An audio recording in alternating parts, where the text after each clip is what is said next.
Hi, I'm Samantha McDouglas from thebridgeteachers.com. Come look over my shoulder at a defense problem. So the first thing I want to do is look at the auction.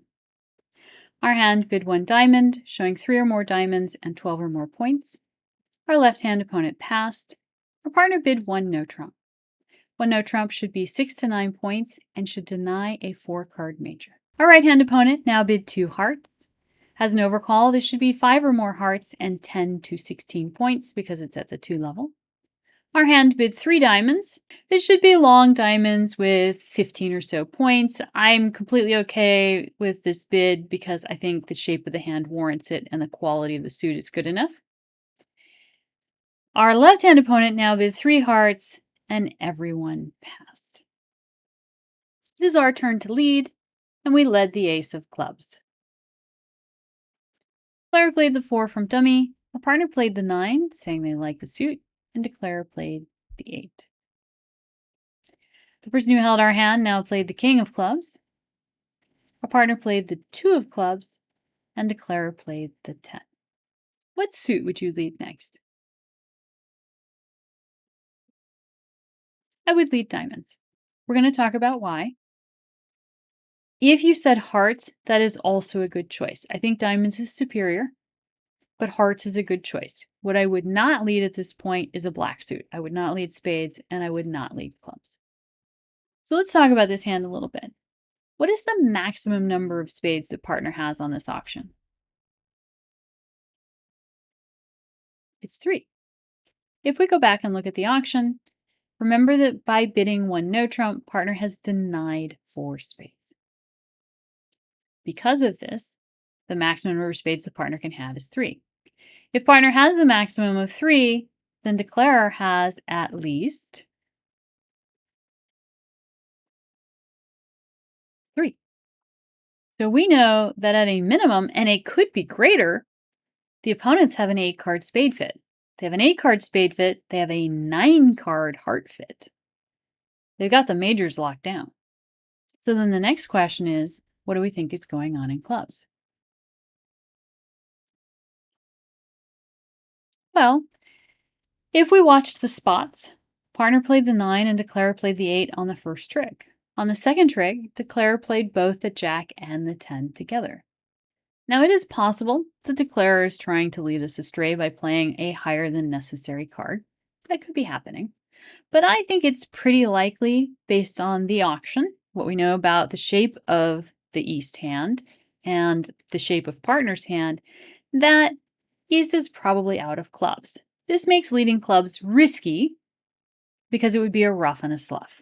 Generally speaking, as a defender, you don't want to give Declarer a ruff and a slough. For those of you who don't know, a ruff and a slough is when Declarer can trump in both hands. In order to trump in both hands, they need to be out of the suit in both hands, and they need to have trump in both hands. So we can see that they're out of clubs in West, and we're assuming because they played the 10 and because of the auction that they are out of clubs in East as well. We know they have trump in both hands. They have 9 hearts, at least.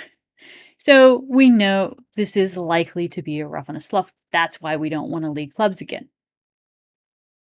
We don't want to lead spades because this is Declarer's suit.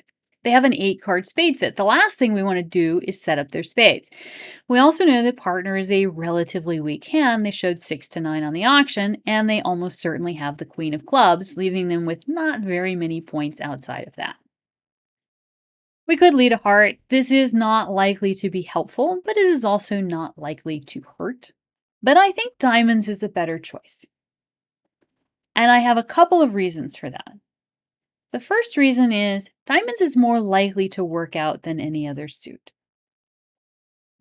If partner has the queen or the ace, that's 2 cards, both of which partner could have, then leading a diamond is a good choice. If we lead spades, there are 3 high spades missing, the ace, the queen, and the jack, and almost certainly 2 or maybe even all 3 of those sit in the East hand. There's not very much expectation that partner could have spade cards. Hearts, we could be finessing partner. Partner might have the queen, and Declarer might make the choice to finesse us because we bid so much. So we don't necessarily want to lead hearts, making diamonds our best choice. But there is another reason I would lead diamonds.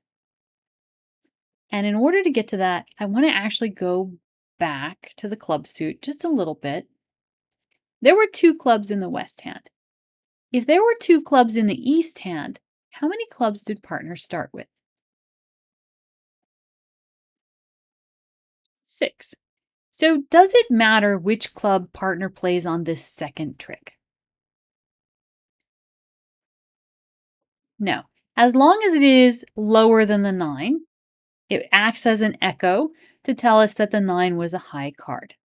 Now, there are a lot of cards partner could have played. If you've really been paying attention, then you know that partner has the 7, the 6, the 3, and the 2. They had 4 cards to choose from.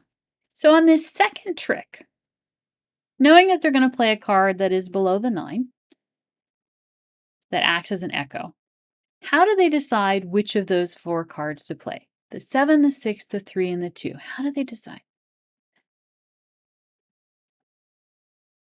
Suit preference.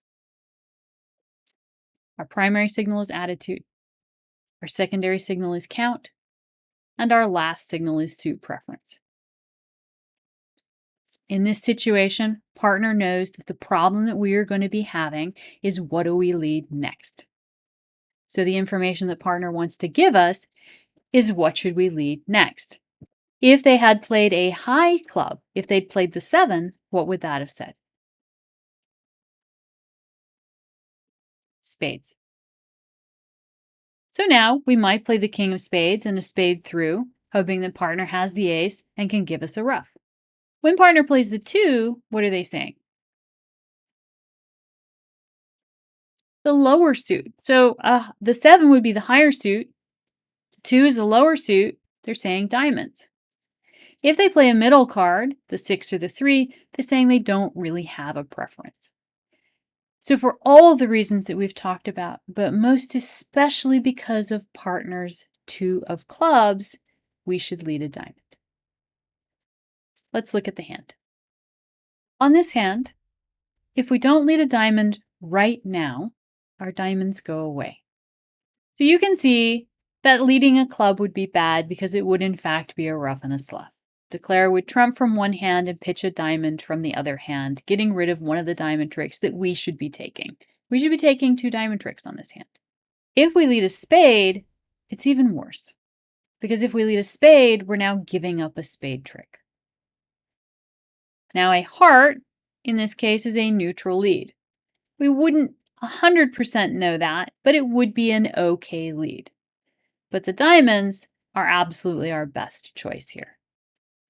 If we lead diamonds, we can take 5 tricks setting the contract. We can take the 2 club tricks we've already taken, we can take 2 diamond tricks, and then eventually we will get a trick with the king of spades because we sit behind east. So however spades are played, as long as we aren't leading them, we will set this hand. Because if declare leads from west, our partner will play low. If east plays the ace, we will play low, and then our king will take the next trick. If east plays the queen or the jack, we can take that trick. We should be setting this hand. The best way to set this hand right now is to lead a diamond. Partner should be anticipating your problem. What are you going to lead now? And they should try and help you out by giving suit preference.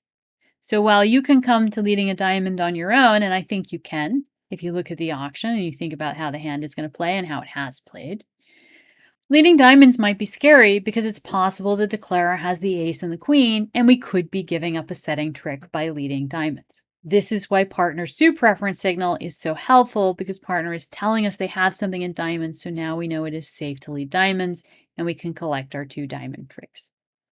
Thank you. If you liked that video and you want to see more, be sure to like and subscribe.